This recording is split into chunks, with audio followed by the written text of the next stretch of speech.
기독교 강요 2권 제12장. 그리스도는 중보자의 직분을 성취하기 위하여 사람이 되셔야 하셨음.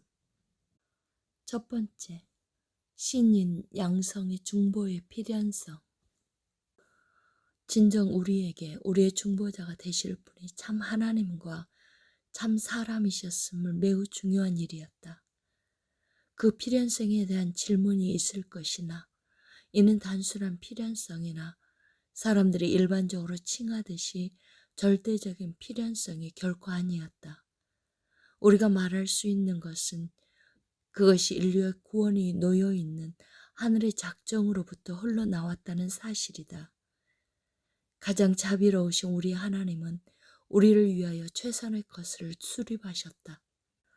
우리의 불의가 우리와 하나님 사이에 마치 구름과 같이 끼어 전적으로 우리를 하늘나라로부터 멀어지게 했으니 하나님께 속한 사람이 아니라면 아무도 평화를 회복시키는 중재자가 될 수 없었다. 과연 누가 그에게 나아갈 수 있겠는가? 아담의 후손 중에 그렇게 할 자가 누가 있겠는가? 단지 모든 사람은 주님의 면전에서 자기들의 조상인 아담과 마찬가지로 두려움에 떨고 있을 뿐이었다. 그렇다면 그렇게 할 어떤 천사라도 있는가? 천사들에게는 오히려 머리가 필요했다.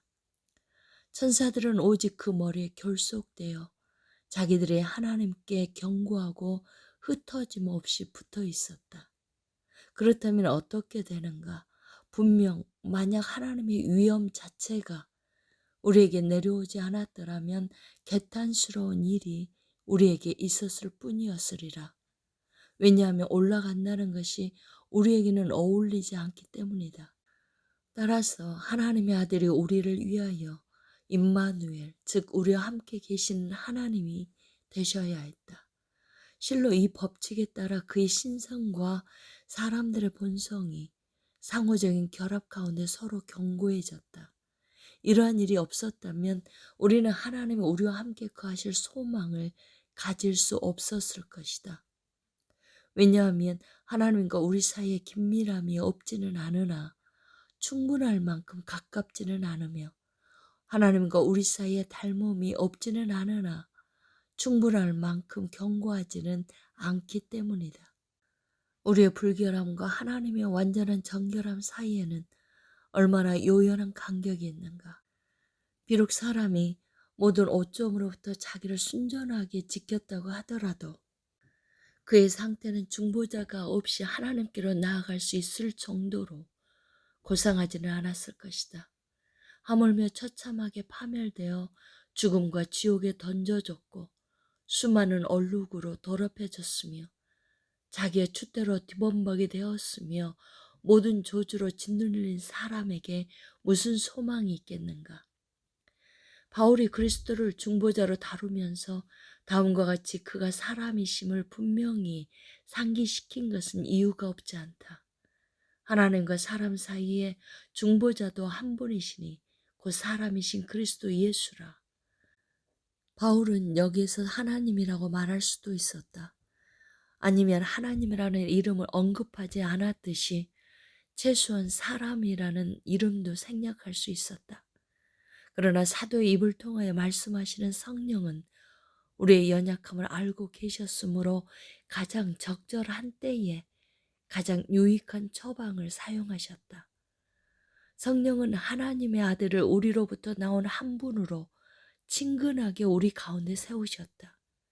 그리하여 도대체 어디에서 중보자를 찾아야 할지, 그에게 나아가려면 어떤 길을 택해야 할지 우왕좌왕하지 않게 하셨다.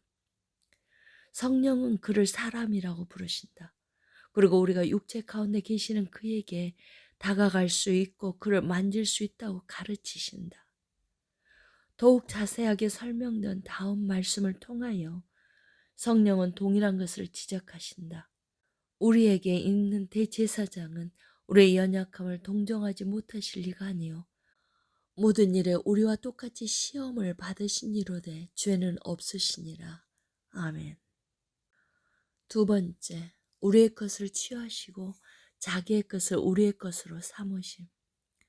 중보자가 성취하셔야 할 것이 얼마나 범상치 않은 일이라는 것을 우리가 염두에 둔다면 이러한 사실은 더욱 명확해질 것이다. 중보자의 직무는 사람의 아들로부터 하나님의 아들을, 그리고 게헨나의 상속자들로부터 천국의 상속자들을 만드는 것이었다. 하나님의 아들 자신이 사람의 아들이 되셔서 우리의 것을 취하심으로 자기의 것을 우리에게 옮기시고 본성상 자기에 속한 것을 은혜로 우리의 것으로 삼아주지 않으셨다면 과연 누가 이 일을 할 수 있었겠는가? 오직 우리는 이러한 보증에 의지해서 우리 자신이 하나님의 자녀라는 사실을 확신한다. 왜냐하면 본성상 하나님의 아들이신 분이 우리의 몸으로부터 몸을, 우리의 육체로부터 육체를, 우리의 뼈로부터 뼈를 취하여 자기에 맞게끔 조성하셔서 우리와 동일한 분이 되고자 하셨기 때문이다. 그는 자기에게 고유한 것을 우리에게 주시기 위해서, 그리고 하나님의 아들이자 사람의 아들로서 자기가 우리와 같아지시기 위해서 우리의 고유한 본성을 기꺼이 취하셨다. 이렇듯 그는 내가 내 아버지 곧 너희 아버지, 내 하나님 곧 너희 하나님께로 올라간다 라고 말씀하시면서 자기의 입으로 저 거룩한 형제적 사랑을 보여주셨다. 이러한 점에 비추어 볼 때 하늘나라의 기업이 우리에게 부여되어 있다는 점은 의심할 여지가 없다. 왜냐하면 홀로 모든 기업을 지니고 계신 하나님의 독생자가 우리를 자기의 형제들로 삼으셨기 때문이다. 자녀이면 또한 그리스도와 함께한 상속자니, 이러한 이유로 우리의 중보자가 되실 분은 무엇보다 마땅히 참 하나님이시며 참 사람이셔야 했다. 죽음을 삼키는 것은 그에게 속하였다. 생명이 아니라면 누가 이를 행할 수 있었겠는가? 죄를 이기는 것은 그에게 속하였다. 의 자체가 아니라면 누가 이를 행할 수 있었겠는가? 세상과 공중의 권세를 잡은 자를 무너뜨리는 것은 그에게 속하였다. 세상의 공중보다 더 뛰어난 능력이 없다면 누가 이를 행할 수 있었겠는가? 그런데 하나님의 수중이 아니라면 누구의 수중에 생명과 의, 그리고 하늘의 권능과 권세가 있겠는가? 그러므로 가장 자비로우신 하나님이 우리가 구원받기를 원하셔서 독생자의 인격 안에서 자기 자신을 우리의 구속주로 삼으셨다. 아멘. 세 번째, 인성에 따라서 죽음을 죽으시고 신성에 따라서 죽음을 죽이심. 우리가 하나님과 화목에 이르기 위하여 고려해야 할 둘째 사항은 우리의 불순종으로 말미암아 타락한 사람은 순종을 묘약으로 삼아 그것에 맞서야 하며 하나님의 판결을 이행해야 하며 죄에 따르는 형벌을 치러야 한다는 사실에 있다. 그러므로 우리 주님은 아담의 자리에서 하나님께 복종하기 위해 참 사람으로 나타나셨고 아담의 인격을 입으셨고 그의 이름을 취하셨다. 이는 우리의 육체를 하나님의 의로운 심판을 위한 물음의 값으로 제시하시면서 우리가 마땅히 받아야 할 죄의 값을 우리와 동일한 육체 가운데서 지불하시고자 함이었다.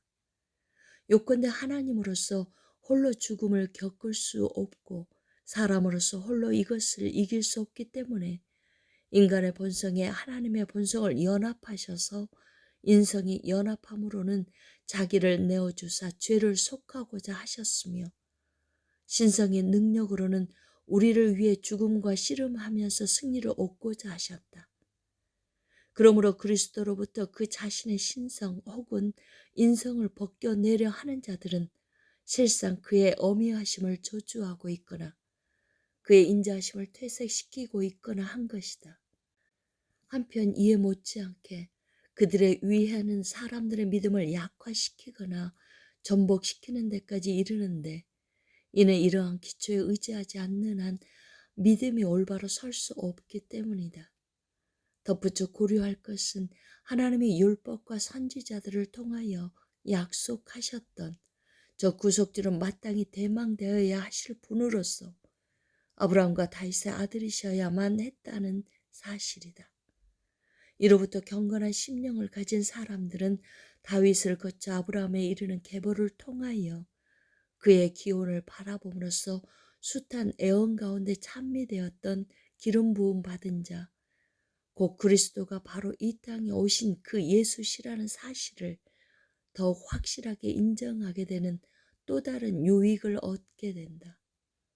무엇보다 우리는 우리가 앞서 설명했던 우리와 그리스도의 공통된 본성이 우리가 하나님의 아들과 하나가 되는 연합체의 보증이라는 사실, 우리의 육체를 입으신 그리스도가 죄와 죽음을 함께 굴복시키심으로써 승리와 개선을 우리의 것으로 삼으셨다는 사실, 그리스도가 우리로부터 취하신 육체를 희생제물로 드리심으로 속죄가 이루어져 우리의 죄가가 도말되고 하나님의 공의로우신 분노가 잦아들게 되었다는 사실을 견지해야 한다.